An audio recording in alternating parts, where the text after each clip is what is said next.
khalifah. Nah, ketika beliau sedang berjalan, tiba-tiba beliau dikagetkan ketika melihat ada satu rumah, dan di halaman rumah tersebut ada baju perangnya beliau di halaman rumah orang itu. Setahunya beliau itu baju perang punyanya beliau. Makanya didatengin sama beliau ini ke rumahnya itu, diketok, assalamualaikum, waalaikumsalam, diketok-ketok, nggak ada jawaban. Tiba-tiba keluar ini orang yang punya rumah, dan ternyata yang punya rumah ini adalah orang Yahudi. Ditanya sama Sayyidina Ali, kamu yang punya rumah ini? Betul, saya yang punya rumah ini. Iya, saya mau tanya, ini baju perang milik siapa? Ini baju perang milik saya loh. Katanya ini orang Yahudi. Oh bukan, ini punya saya. Lu kata Sayyidina Ali bin Abi Thalib, ini punya saya. Ini lihat ada lukanya di sini, ada bolongnya di sini segala macam. Katanya ini pemuda, katanya orang Yahudi. Ini enggak, ini punya saya. Kata hadirin coba dilihat. Kata Rasulullah, kalau ada 12 orang Yahudi masuk ke dalam Islam, maka semua Yahudi di muka bumi ini pasti masuk ke dalam Islam. Karena saking nggak mungkinnya tuh Yahudi masuk Islam. Orang Yahudi itu salah satu agama yang sangat patuh, agama nenek moyang mereka. Nah, di dalam cerita ini si Yahudi ini bakal masuk Islam karena melihat hidayah, melihat rasa ketakutannya, rasa patuh syariat Allah. Lalu berjalan, lalu katanya Sayyidina Ali bin Abi Thalib, ini baju perang milik saya. Kata ini orang, bukan, ini milik saya. Akhirnya ngotot-ngotot, akhirnya kata Sayyidina Ali bin Abi Thalib, gini aja, permasalahan ini di persidangan. Ini salah satu hal pertama. Ada 3 hal yang bikin si Yahudi mau masuk Islam. Hal yang pertama adalah ketika Sayyidina Ali bin Abi Thalib mengatakan, ayo kita selesaikan permasalahan ini di persidangan. Padahal Sayyidina Ali bin Abi Thalib ini presiden, khalifah, lawan rakyat biasa di negeri Islam. Orang rakyatnya biasa, bukan Islam lagi. Sebetulnya bisa aja Sayyidina Ali bin Abi Thalib langsung ngambil itu baju perang.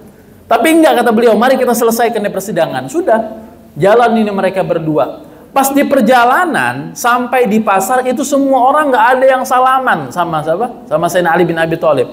Harusnya kan pada salaman. Gimana sih kalau ada presiden datang ke satu kampung, datang ke satu satu pasar, kan pasti pada kaget semua. Ternyata kenapa nggak pada salaman? Karena emang Sayyidina Ali bin Abi Thalib tuh setiap hari sering bantu orang di pasar. Entah bantu ngangkatin, bantu ngasih uang dan segala macamnya. Sampainya di persidangan, yang jadi hakim namanya Surat Al-Qadhi, sampainya di persidangan, tiba-tiba hakim di persidangan itu mengatakan kepada Sayyidina Ali bin Abi Thalib, wahai khalifah, silahkan. Maksudnya silahkan mengantri. Presiden disuruh ngantri. Ini hal kedua yang bikin si Yahudi mau masuk Islam. Patuh dia sama syariat Islam. Gak mau dia mendahulukan orang-orang. Kalau belum bagiannya, dia nggak mau. Dia ngantri.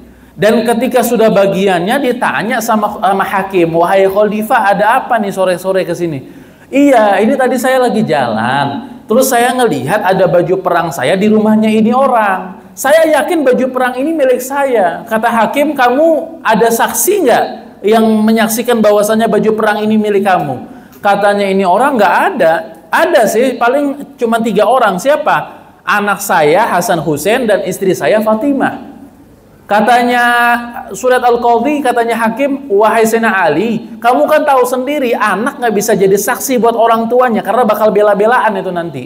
Dan begitu pun istri perempuan itu kalau misalkan menjadi saksi maka harus ada 4, karena 1 laki-laki bandingannya 2 perempuan, 2 wanita. Ada lagi nggak saksi lain? Katanya nggak ada. Ada lagi nggak yang menyaksikan bahwasanya ini baju perang milikmu? Nggak ada. Lalu ditanya ke Yahudi, ini baju perang miliknya Sayyidina Ali atau milik kamu? Kata Yahudi, milik saya. Akhirnya sudah panjang lebar ternyata nggak ada saksinya. Langsung hakim itu pun menyatakan, wahai khalifah, dengan ini aku putuskan bahwasanya baju perang ini milik si Yahudi. Selesai. Tutup persidangan. Tutup kafaratul majlis. Mereka berdua pun ini Sayyidina Ali sama hakim keluar dari ruang persidangan. Ini Yahudi pelangak-pelongo nih, dia bingung. Gimana ceritanya ini? Langsung ketika mereka sudah keluar ini berdua, ini Yahudi lari keluar persidangan, dan mengatakan kepada Sayyidina Ali bin Abi Thalib, "Wahai khalifah, apakah baju perang ini jadi milik saya?" Kata Sayyidina Ali, "Betul, baju perang itu jadi milikmu, walaupun saya yakin itu punya saya." Wahai hakim, apakah baju perang ini jadi milik saya?" "Betul, baju perang itu jadi milik kamu." Lalu katanya si Yahudi ini, hadirin, "Wahai khalifah, asyhadu an la ilaha illallah wa asyhadu anna sayyidina Muhammad Rasulullah." Loh, kaget Sayyidina Ali. Kenapa kok tiba-tiba masuk Islam? Lalu katanya si Yahudi, "Wahai khalifah, demi Allah, ini adalah baju perangmu yang saya curi 2 hari lalu. Saya masuk Islam karena saya melihat rasa ketakutanmu kepada syariat Islam. Saking besar rasa ketakutanmu, besarnya patuhnya kamu kepada syariat Tuhanmu, aku pun tertarik ingin masuk ke dalam agamamu." Alhamdulillah. Jadi kita pun harus bisa menjadi contoh buat orang-orang lain akan ketakutan kita kepada Allah Subhanahu wa taala. Mudah-mudahan kita senantiasa digolongkan sebagai orang-orang yang senantiasa takut kepada Allah. Kedua, ilmunya para nabi dan para rasul adalah senantiasa menjaga mulut. Hadirin, kata Rasulullah, "Man hafidha ma baina lihyaihi wa ma baina fakhidaihi domintu lahul jannah." Barang siapa yang bisa menjaga apa yang ada di antara 2 kumisnya, kumis dan janggut, mulut, dan bisa menjaga apa yang ada di antara 2 pahanya, yaitu kelamin. Barang siapa yang bisa menjaga mulut dan bisa menjaga kelamin, domintu lahul jannah, aku jamin masuk ke dalam surga, kata Nabi Muhammad sallallahu alaihi wasallam. Allahumma shalli ala Muhammad.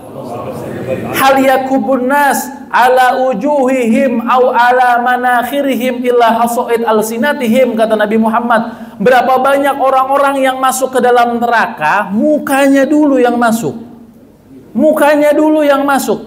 Bisa aja dia jatuh, tangannya dulu, kakinya dulu. Ini enggak, mukanya dulu yang jatuh. Kenapa orang-orang disiksa seperti itu, kata Nabi Muhammad? Ila hasoid alsinatihim, karena dia enggak bisa jaga yang namanya mulut. Mungkin karena zaman Nabi Muhammad nggak ada HP, maka beliau ngomong jaga mulut. Coba kalau ada HP, beliau pasti ngomong jaga mulut sama jaga jari. Jangan suka bikin berita hoax.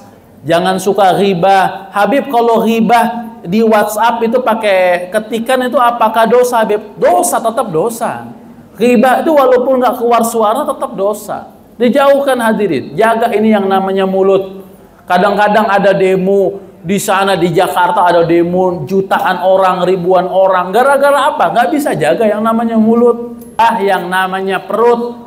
Jangan sampai kita memakan makanan yang haram, makruh, syubhat. Jaga anak-anak kita jangan sampai memakan makanan yang haram. Kata Nabi Muhammad, "Man akalal haram asad jawarihu sya'am aba." Barang siapa yang memakan makanan yang haram, maka anggota badannya sadar nggak sadar dengan sendirinya akan melakukan kemaksiatan. Waman akalal halal, kebalikannya, waman akalal halal, dan barang siapa yang memakan makanan yang halal, maka atoat jawarihu sya'am aba, maka anggota badannya dengan sendirinya akan melakukan ketaatan. Sebagai kata penutup, ini alhamdulillah sudah isyraq, mudah-mudahan menjadi barokah, amin. Sebagai kata penutup, hadirin, Nabi Isa alaihissalam, beliau pernah kedatangan satu orang pemuda dan mengatakan kepada beliau, "Wahai Nabi Isa, aku ingin menjadi muridmu." Lalu kata Nabi Isa, "Silahkan, tapi ada syaratnya." Apa? Syaratnya adalah setiap hari kita makan 1 roti. Kamu 1 roti, saya 1 roti. Setiap hari begitu. Gimana?